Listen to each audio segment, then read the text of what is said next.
Hi guys, and welcome back to another makeup and true crime video. If you're new here, my name is Zara and I post a new true crime video every single week. So if you love makeup and you love true crime, leave me a comment down below telling me what you want to see next, and make sure to subscribe guys, because it really would mean so much to me. I also wanted to say thank you so much for all the support in 2021. I can't wait to see what 2022 brings. So how are you guys doing? We're entering a new year. Time to, make some new promises to ourselves that we're probably going to break. But my wish for you this year for 2022 is that, whatever goals, whatever dreams you guys have for the year, I hope that you guys accomplish everything you set your minds to, all your dreams come true, and we got this. Let's do this together. So today we're going to be talking about Martha Moxley and a crime that actually took place on Halloween. What happened to Martha has been a mystery that has gripped the town of Belhaven, which is in Connecticut in the USA, and actually gripped the whole nation, aided by the fact that Martha actually spent her last night, Halloween night, with young members of the Skakel family who were actually cousins to the Kennedys. Yeah, those Kennedys. Okay, so let's get into it. Martha Moxley was born on 16th August in the year 1960, and her family actually moved from California to Greenwich in Connecticut in the year 1974, and Martha and her older brother John, who was 17 at the time, were raised by their parents Dorothy and David Moxley. When they moved to Connecticut, Martha was like the new girl in town, and she did really well, I guess, in that role. Only 9 months after her arrival into Connecticut and the new town and the new school, she was actually voted as the most popular girl the time. John described his sister as easy to get along with, upbeat, friendly, and she was the type of person, for being a young person, had everything going for them at the time. She was friendly, she was athletic, she was talented in the arts, and everything just seemed to come super easy to Martha. She was just one of those lucky people, those people that they're good at everything. I wasn't one of those. Martha was pretty family oriented and she enjoyed spending time with her family, and especially in this new town of Belhaven, which was a pretty exclusive area, an exclusive town in the area of Greenwich. But a normal teenager, she did act out here and there. She missed curfew. She, would drink sometimes. And she most definitely probably had an attitude like most teenage girls do. Dorothy, her mother, recounts that the neighbors in that area were super friendly and that her family was really happy at the time. She stated that Belhaven was one of those neighborhoods that, the kids just would go out on the streets, meet people, they knew everyone, and it was very safe. Everyone liked everyone, and there was never really an issue. While Martha's dad, David, he worked at an accounting firm in Manhattan, and he was actually a managing partner at that accounting firm. Dorothy just, settled into the home, being a housewife, and she attended the Belhaven Club, and this was a country club, and Martha also spent a lot of her time at this country club. She spent a lot of her summers there, and she would, go in the swimming pool, she would play tennis, and her brother ended up joining the football club at Greenwich High School. So the weekend prior to Halloween, Martha had actually stayed out late with her boyfriend, and her parents ended up grounding her for that week. So technically she wasn't really supposed to be out on Halloween night. And Dorothy, Martha's mother, actually says the only reason Martha was even, let out that night is because it was the night before Halloween. And it was a school holiday. So everyone was going out and, Martha didn't want to miss out. So let's get into what actually happened on the night of October 30th, 1975. Martha, being, 15 at the time, her and all her friends, they were just ready to, get out on that night and enjoy their night before Halloween. And it was actually something that they used to call Mischief Night, which was the night that, everyone in the neighborhood on Halloween or the night before Halloween, that all the kids in the gated community would, pull pranks on all their neighbors. They would, ring doorbells and run away. They would smash pumpkins. They would toilet paper houses. The typical lame things that we do as kids thinking it's so funny, but more often than not, it's just super annoying to the adults that have to clean it up. Martha and her friends actually spent majority of Mischief Night spraying shaving cream on the neighbors' mailboxes before she went and hung out with her neighbors. So her neighbors, or their kids, I should say, were Michael Skakel, who was 15 at the time as well, and then Thomas, or Tommy Skakel, who was 17 at the time. And she ended up hanging out with the boys outside of their home. So during that night, Martha's friends say that Martha actually spent majority of the night flirting with Tommy, the 17-year-old neighbor, and she may have even began kissing him at some point in the night. But this isn't fully confirmed, but it was just stated that this was what was happening. So on the same night, it was around 9:30, 10 p.m. That would be the last time that anyone would see Martha alive ever again. Martha and Tommy were actually seen leaving together behind a fence, which was near the pool in the Skakel's backyard. And the Skakel house was like a place that all the kids in the neighborhood would like to, congregate and hang around, because that home just didn't have a lot of adult supervision. Like, kids could just kind of do whatever they wanted over there. As a kid, that is so cool, but oh my God, can you imagine being an adult and having, I'm so old now that I feel like as an adult, that would be so annoying, just kids always over at your house. Ugh. Because one, kids would just always be in your business the whole time. And then two, wouldn't that mean that I'm a bad parent because I'm never at home? Okay, so now it is 2 a.m. and Martha is still not home.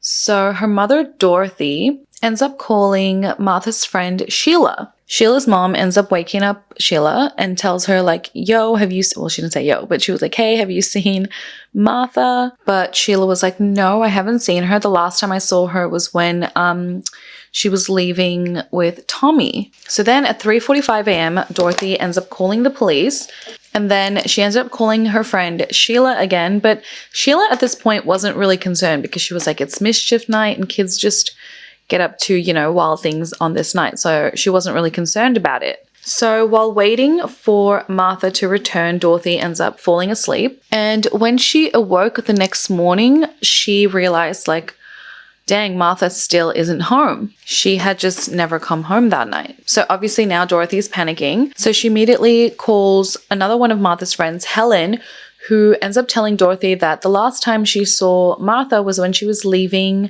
again, the Skakel house, who were Dorothy's next door neighbors. So Dorothy goes, okay, I'm going to go over next door. She runs over to the Skakel house to look for Martha. And Michael, the 15-year-old brother, ends up answering the door. And he said he just didn't know where Martha was. So Dorothy then says, okay, is it possible that Martha actually fell inside the big camper on the property, which was parked in the driveway? So she said, let me have a look. And Michael ends up letting her into the camper to have a look. And Martha wasn't there. And by now, Martha's friend Sheila knew that Martha was missing, so she ended up looking around the neighborhood for Martha. And while walking around the neighborhood, she was like, okay, let me just go look in the Moxley's backyard, so in Martha's own backyard. Just in case Martha had, fallen asleep there or was drunk or something. So Sheila ends up going into Martha's backyard and just starts having a look around for Martha.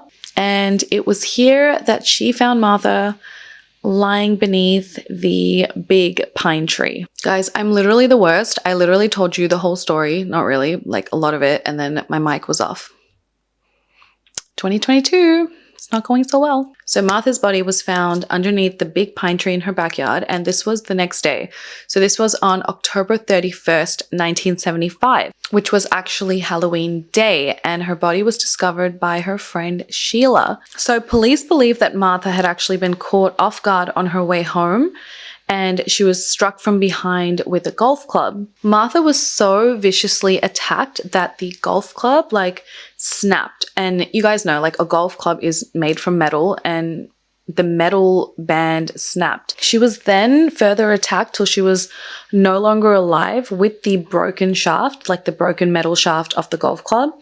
And then she was dragged into her backyard and placed underneath the big pine tree. And the head of that broken golf club was actually found in Martha's driveway. The broken shaft was actually driven through Martha's neck, and then it was just discarded and thrown away. Her pants and underwear had been pulled down, up to her ankles, but there was no sign of any assault when the autopsy took place. Guys, this was the first murder in Greenwich in 30 years.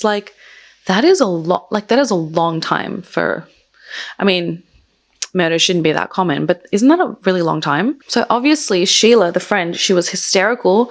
So she ran away from Martha's backyard and ran, into the street looking for an adult to tell what happened. Jean Walker was a friend of Dorothy's in the neighborhood, and Dorothy was over at Jean's house, getting consoled, and Jean was telling her don't worry, Martha's eventually going to be found. It's all going to be okay. It was Greenwich, and nothing bad ever happened over there. But when they obviously heard Sheila's hysterical cries, they knew, something was up. The mood completely changed. So Jean decides, okay, I'm going to go outside. I'm going to see, what the problem is instead of, Dorothy having to go. And when Jean meets Sheila, Sheila tells her what she saw. And she says, what? We need to call 911 immediately. When Jean goes back inside the house to Dorothy, Dorothy immediately asks her, is she dead?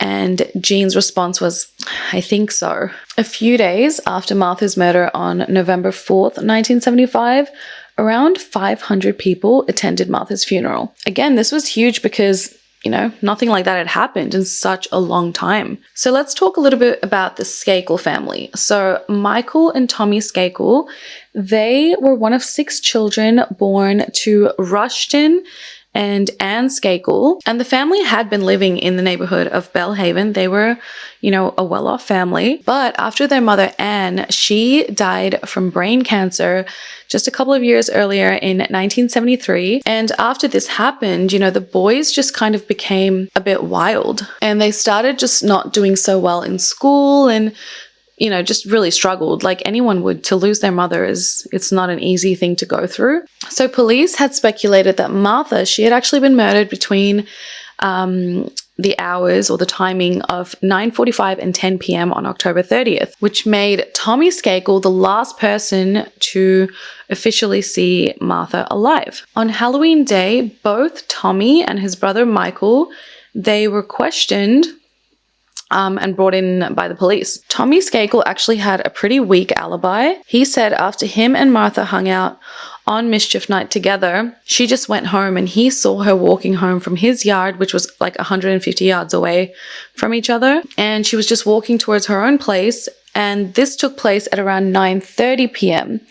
He says he then, went home to his house and he watched some of the TV show, The French Connection, with his live-in tutor, whose name was Kevin Littleton. And then, he went to his room to work on a school report that was on Abraham Lincoln. However, Kenneth Littleton, that school tutor, he said that Tommy didn't join him to watch, the show until closer to 10:30 p.m. And then that Michael Skakel came home within around half an hour of that, which would have made it closer to 11 p.m. Michael's alibi was that he was at his cousin's house watching the show Monty Python, and he was actually watching, this show during the time that the murder would have been being committed. But Michael's cousin never confirmed this alibi, and then Michael's alibi would continue to change over the years.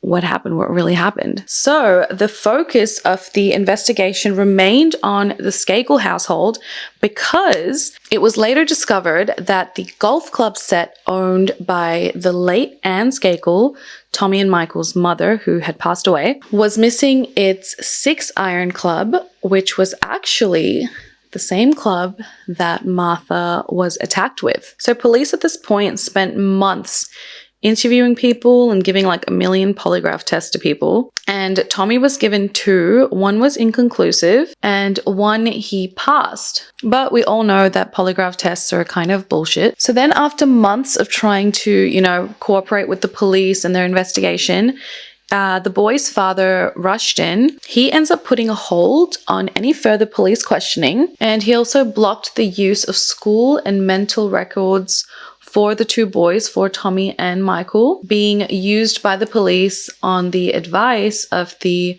family's lawyers. Around this time, police decide to take a closer look at that live-in tutor Kenneth Littleton, because soon after Martha's murder, Kenneth was actually fired by Rushton after Martha's murder. Did I say that? Yeah. So in July 1976, Kenneth was actually arrested in Nantucket, Massachusetts. Massachusetts? That's not right.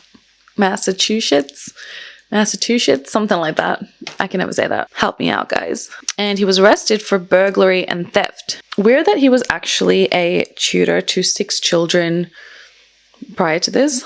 Like, how hard on his luck must he have been, you know? Or was he just a shady guy all along? So while he was in custody, he agrees to take a polygraph test in relation to Martha's murder. So he ends up failing that polygraph test that he agreed to take, but I mean, I don't really know, what to think of that because they just aren't accurate. So he ends up pleading guilty to those burglary charges and he was sentenced to 5 years probation. So a security guard from that gated community at the time ends up providing police with a description of a man who they say had slipped between the 2 houses across the street from the Skakel's place at around 10 p.m. that night. So police end up interviewing a man named Dan Connor, who was a 26-year-old in the neighborhood who actually resembled the security guard's description of the man that was jumping between the houses. But he had been at a friend's house watching the TV show The French Connection during the time that the murder had been taking place, and I'm guessing his alibi was confirmed for that. First of all, what type of security guard are you if you don't even hear a girl's cry like 30 minutes before that? I'm sure she cried or screamed out or something, being attacked with a freaking golf club. So Michael's sister Julie, she also ends up saying that she also saw something or someone darting through their yard at around 10 p.m. that night, but she didn't think anything of it because she said that she believed that it was her brother Michael who was in the yard. But years later, she ends up recanting that and saying, can't be sure who it really was because there were so many children at, our place that night. And how can I really be sure it was my brother Michael? So police also end up speaking to a boy named Peter Zaluka, who Martha was actually planning to go to the Green Leaf dance with just 2 weeks later, 2 weeks after Halloween. And his alibi was that on the night of the murder, he stayed home and smoked weed and he watched the show, you guessed it, The French Connection. Seriously, what the hell is the show The French Connection? Can someone tell me if you guys know? I have no idea. What is The French Connection? Like, I know Monty Python, but what is The French Connection? So Peter, he says he smoked weed, he watched The French Connection, and then he ended up falling asleep. So that was his alibi. And his parents actually confirmed this. So that was confirmed. And Peter ends up telling police later on, if only I had, gone down to Belhaven that night and met Martha and, maybe Martha wouldn't be dead or maybe I would be dead too. Like, who knows what would have happened that night? Well, yeah, isn't that with everything? Who knows? If I did something in the past, like obviously, anyway, that's just as stupid. Anyway, whatever. So police now, after conducting all these interviews and, they felt that they narrowed down their suspects and they believed that their main suspects were Tommy, Michael, and the live-in tutor, Kenneth Littleton. So, like I mentioned before, the Skakels were a very prominent family. They were really wealthy. They, were related to the Kennedy family. And the fact that 2, members of the Skakel family were being accused of or, implicated in a massive murder case was huge. So in 1991, William Kennedy Smith, he was a member of the Kennedy family. He was tried and acquitted for rape. And a quick backstory on this case was that William, he ended up meeting a woman at a bar and he ends up taking her back to his compound, for a quick walk on the beach, where she then accuses him of assaulting her there. He apparently then ends up leaving her at the beach. She calls her friend to come and pick her up. Her friend comes, picks her up, takes her to the hospital where a rape kit was conducted, and DNA, William's DNA was found inside of her along with bruising and pain. And when this case was going on, 3 other women came forward saying, William had done the exact same thing to them But the court acquitted him on all 4 charges because they found that the 4 charges were just not similar enough to convict him on. Anyway, so during that case, a rumor began swirling around that William had actually been with the Skakel brothers, so Tommy and Michael, on the night that Martha was attacked. Now, police had believed that the most probable suspects for Martha's, attack and murder was the 2 Skakel boys, so Tommy and Michael, and Kenneth Littleton, but they had no concrete evidence apart from that golf club, which to me seems like pretty solid evidence. I mean, but then I guess, the defense would say that anybody in the house could have taken that golf club and attacked Martha with it. So, they just didn't have any concrete evidence. And the case by 1976 was considered cold. And the Moxley family ended up moving away from the town of Belhaven. But when this rumor about William Kennedy, one of the Kennedy members, ended up, saying that William was with the 2 boys on the night that Martha was attacked, even though this rumor ended up proving to be untrue, it was enough for the police to reopen Martha's case. So Rushton Skakel, obviously, he's so over it at this point. He, wants to clear his son's names. So he ends up hiring a private investigator from the firm Sutton and Associates to look into what actually happened to Martha on that night and to clear his family's name once and for all. This ended up proving to be actually a bad move in hindsight, because in what came to be known as the Sutton Report, both Tommy and Michael ended up changing their alibis to the police about, their whereabouts on that night. Tommy ends up saying, yes, he did go home after spending time with Martha on that night, and he went home at around 9:30 p.m. and he did see Martha go home towards her house too, but he didn't actually go home and, watch the French Connection show and work on his school report as he had previously told police. He actually turned right back towards Martha's house and stops her from going home, and he said he spent another 20 minutes hanging out with Martha. He claims that during those 20 minutes, they end up engaging in a sexual act, and he ends up going home at around 10 p.m. To watch the show with Kenneth Littleton. Michael, likewise, he wasn't hanging out at his cousin's house. Instead, his whereabouts are basically largely unknown because he keeps changing his story, but he goes so far as to basically place himself at the scene of the crime because he says he, drunkenly was stumbling around the neighborhood that night, admitting that he ended up climbing up a tree outside Martha's bedroom window and ends up pleasuring himself in that tree. And he states that when he was climbing out of that tree, he ends up hearing voices, and then he ran home as fast as he could. And this was after midnight, and investigators just found it unbelievable that he would be up in the tree doing the deed and not noticing that Martha's dead body was just beneath the tree. It just doesn't make sense. Further, he just placed himself at the scene of the crime doing weird shit. So now Michael, he ends up becoming the number 1 suspect in the eyes of these Sutton investigators, the ones that were hired by his own father, and the Greenwich police, because the new detectives Steve, Carol, and Frank Carr had reopened the case,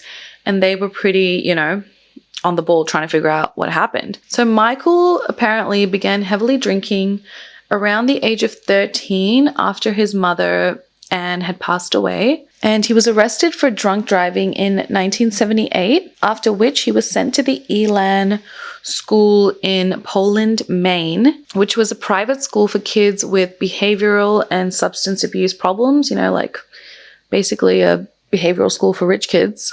And he ended up running, away from Elan multiple times, and he was in and out of rehab before eventually becoming sober in the 80s. Robert F. Kennedy, who was Michael's cousin, also credits Michael for helping him get sober and is a vigilant defender of Michael, claiming that he is innocent. In 1993, Michael ends up marrying a woman named Margot Sheridan, who was a professional golfer at the time. And in 1998, they ended up having a son and settled, with their little family in Hobe Sound in Florida. And Michael also ended up writing a book proposal for a tell-all deal about his family and about the Kennedys to be called Dead Man Talking, A Kennedy Cousin Comes Clean.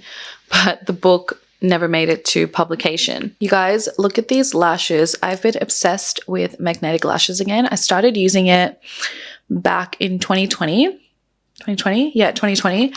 But I just bought a whole bunch of new pairs, and this one is called VIP. Oh my god, every lash I use is always called VIP, but this one's called VIP, and they're just magnetic. So you just put on the eyeliner. Isn't it like, it's so easy, and you can just pull it up. Like, it's so good, and if you mess up, you can just keep trying. So what do you guys think? I love it. So in June 1988, now this was like 13 years after Martha's murder, a rarely invoked one-man jury was organized by the district attorney to review the evidence in the case against Michael. And it was then decided that there was enough evidence to charge Michael with Martha's murder. So Michael actually surrendered to the police on that day, but then he was eventually just released on bail.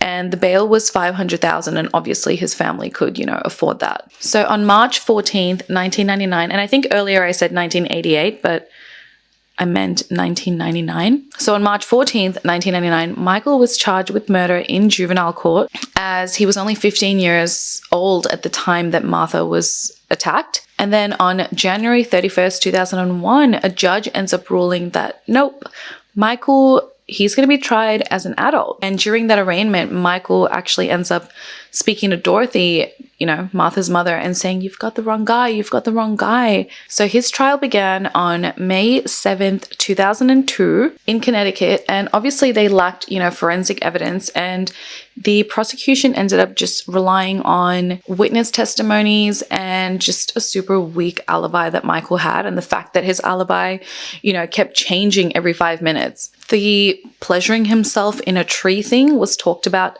at great length, and passages of his book proposal, the Dead Man Talking book, were actually used. And although obviously he never admitted to murder in the book, he, did admit to jerking off in the tree where, her body would later obviously be discovered. Like, how did you do that without not knowing she was down there? And former students actually from the Elaine school, the one, the behavioral school, testified that they actually heard Michael confessing to Martha's murder. One student testified that Michael actually bragged to him, I'm going to get away with murder. I'm a Kennedy. I'm related to the Kennedys. And that he apparently, made advances, he made advances toward Martha, and she rejected his advances. And that's what led him to attack her with the club. Greg also stated that this wasn't only a one-time thing, that Michael actually admitted twice to killing Martha. Greg, the same student, had eventually died of a heroin overdose, but and he died in August 2001, but his testimony and his testimony was recorded, and that recording was played out in court. His widow Elizabeth was actually also called into court to testify that Greg had actually told Elizabeth the same story, and she testified that Michael had told Greg that he murdered Martha with a golf club. And she also said that Greg had told her that he would get away with it because he was related to the Kennedys. Another classmate named John Higgins also testified that he heard Michael say, "I did it," and that apparently he told him that he was in his garage and he was running through some woods, and that he was, pretty drunk. He had a golf club in his hands, and he looks up and then he sees, big pine trees. And the next thing that Michael remembers is that he was in his house, and that Michael had actually cried to him saying he didn't know whether he did it or not. He couldn't recollect that night, and that he thought he may have done it, but then he wasn't sure. And then eventually he came to the point that, he must have done it, and he was like, I did it. And when John was testifying, he acknowledges that he didn't really know whether Michael did it or not, but that he just believed the story that Michael had told him. And another student named Elizabeth, she also testified that during a group therapy session at that Elan school, that Michael said he didn't know what happened that night, that he was super drunk and he was in a blackout, and that he didn't know if he had done it or if his brother Tommy had done it. She also states that Michael had said that he was in a jealous rage because Tommy was hooking up with Martha, and Elizabeth asked him, like, how could your brother do that to you? How could he hook up with Martha knowing that you liked Martha? And he apparently said to her, well, they didn't really have sex. They were fooling around, but, you know, Tommy, he stole my girlfriend. I mean, from all accounts, Martha was never Michael's girlfriend. But if he was that into her to actually claim that she was, this gave, you know, the prosecution a motive. Next, the detectives actually brought out Martha's diary, claiming it was known by all the kids in the neighborhood that Michael liked Martha, and some would even say that he was kind of obsessed with her. And one passage in Martha's journal read as follows: Michael was so totally out of it that he was being a real asshole in his actions and words. He kept telling me that I was leading Tommy on when I don't like him except as a friend. Michael jumps to conclusions. I can't be friends with Tom just because I talk to him. It doesn't mean I like him. I really have to stop going over there.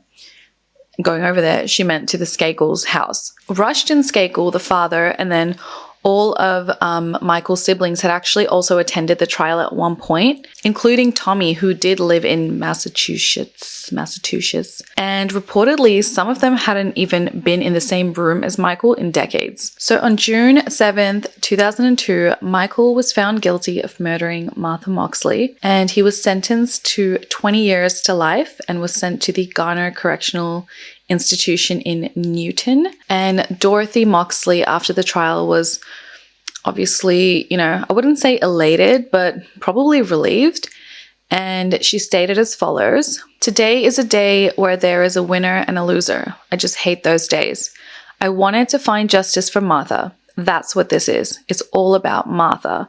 I do have empathy for the Skakel family. I mean, that's pretty brave of her. I would be like, fuck you to everyone. You know what I mean? Like, I would be a real hater. In January 2003, that cousin of Michael, who was so, you know, obsessed with defending him, Robert F. Kennedy, I think it was, wrote a controversial article in the Atlantic Monthly newspaper stating the title was A Miscarriage of Justice. And Robert, in that article, insisted that Michael was innocent and was triggered by an inflamed media and that an innocent man was now in prison. He argued that there was more evidence that it was in fact Kenneth Littleton who actually committed the murder. Robert states, for me to come out publicly to defend someone that basically everybody in the country feels is guilty of murder is, from a personal strategy, not probably a good choice for me. But I know Michael's innocent. Robert would later write a book which was titled Framed: Why Michael Skakel spent over a decade in jail for a murder he didn't commit, something like that. And I don't know, like for me, like just shut up already, you know? Shut up. Like obviously someone in the Skakel household, you know, had something to do with this. I mean, obviously they're the ones who had the motive, and the fact that no one in that family is actually coming forth. I mean, I guess they have to defend their brother and defend their son and family, but it's like, really. So throughout all these years, Michael and his family and all the lawyers, all the money, they regularly file appeals because they want a new trial. And in October 2013, Michael was actually granted a new trial by a Connecticut judge because that judge determined that Michael's original lawyer, Michael Sherman, that was the lawyer's name, failed to adequately represent Michael when he was originally being tried, or originally convicted, I should say. So on November 21st, 2013, Michael was released from prison on a $1.2 million bond, along with other conditions like he had to be monitored, you know, by a GPS device. He could have no contact with obviously the Moxley family. He had to check in periodically over the phone, and then he couldn't leave the state of Connecticut unless, you know, he was granted permission. So he was later granted permission to relocate to Westchester County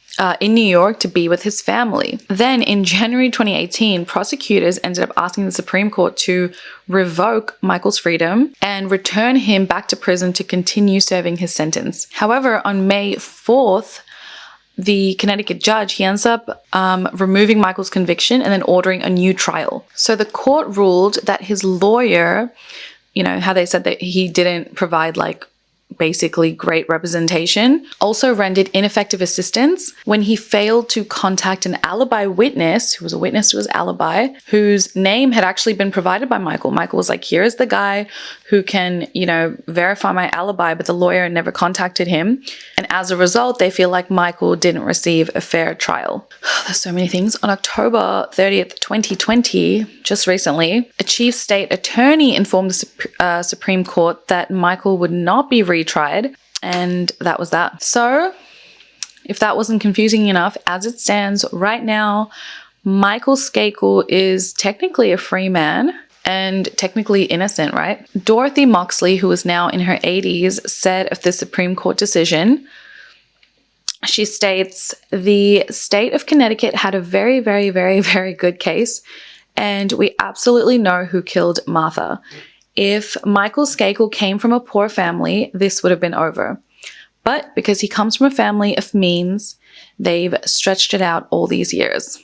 I mean, Dorothy seems like a very, what's the word? Like, she's very strong, because all the time that has passed, like, nothing will ease the loss that she faced. Dorothy's latest sort of statement was, Martha, my baby, she will never have a life. To lose a child is the worst thing in the world. And I 150 million% believe that. Like, I don't know how people survive after losing a child, because that's what it is, It's survival after you lose a child. And I know, especially if you have other children to take care of, but how do you ever get over something like that? I mean, knock on all the woods, that doesn't happen to any one of us watching, or, but I mean, it's just, I think it's one of the cruelest things that anyone would have to go through, to lose a child, and it happens every single day. And that is the most scary part of it all, isn't it?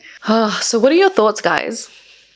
There's clearly not a lot of suspects to choose from. I mean, the fact that Martha spent a lot of time with that Skakel household obviously means something. Kenneth, the tutor, he was a suspect, but I can't really think of a motive. Like, what would his motive have been? I mean, he did commit a burglary and stuff like that after being a tutor, but prior to that, we don't really know what his criminal history was like. I mean, had he done things like this before, well, not murders, but like assaults on women or things like that? Because it looked like Martha, like an attempt to assault her had been made, but it didn't happen. And also the Skakel house, they said that it always lacked parental supervision and a bunch of kids were always there. So what if one of the kids that were there that night, on Mischief Night, went to commit some mischief and grabbed the golf club and was just having fun with it, and then ended up stumbling across Martha and tried to do something to her, and then, you know what I mean? Like, that is another kind of like option that I thought of.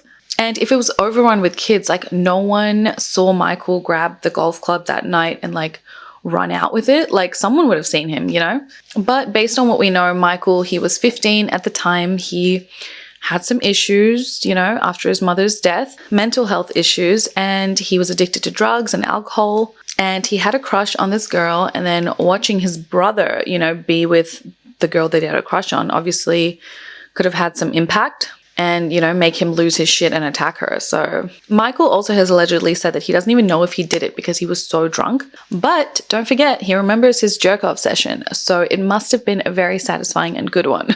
What I didn't understand, even though from what I've read, is that Tommy was interrogated. Why wasn't he interrogated a little bit more? Why wasn't he more of a suspect over Michael, He said he went home, Martha went home, and then he turned back around, to go and be with Martha for a further 20 minutes and, had a sexual act going on. But then what if he wanted to have sex with Martha and then she refused? Like, maybe that set him off. But then how did he engage in sexual acts all while his brother was around? And then what do kids do these days? Like, for me, when I'm thinking of an American neighborhood, they have big open yards. And I've noticed that, could be wrong, correct me if I'm wrong, but American neighborhoods, they don't really have sealed fences in the front yard or the backyard or something like that. So people can just walk right up to you. So it's didn't they hear his brother nearby if he was up? Maybe his brother was jerking off to them doing the stuff. You know what I mean? Didn't they hear him up in the tree? I don't know. Either way, Dorothy has a point. If Michael wasn't from a wealthy family, this case would have been closed a long time ago, because Rushton had a ton of money to put into the case and into helping his sons, which again, in his defense, wouldn't we all do that? But on the flip side, if he is innocent and the only reason he can get a new trial is because he's from a wealthy family, or attempt to get a new trial is because he's from a wealthy family. I mean, what does it say about innocent people who are in prison without the means and access to wealth? You know? Does that even make sense? Did I even make any sense? Anyway, you guys, thanks so much for watching. I hope you guys enjoyed this video. It's one that I hadn't heard of, so I enjoyed researching this case. Well, enjoy is I'm putting it lightly. Anyway, thank you guys so much for watching. I hope you really enjoyed today's video. I hope you found it interesting. I hope this wasn't a case that you had heard of before. And yeah, if you enjoyed the video, let me know in the comments. Let me know your thoughts, and I will see you in the next one. Hope you like the makeup look too. Thanks, guys. I love you. See you later. Besitos. Mwah. Bye.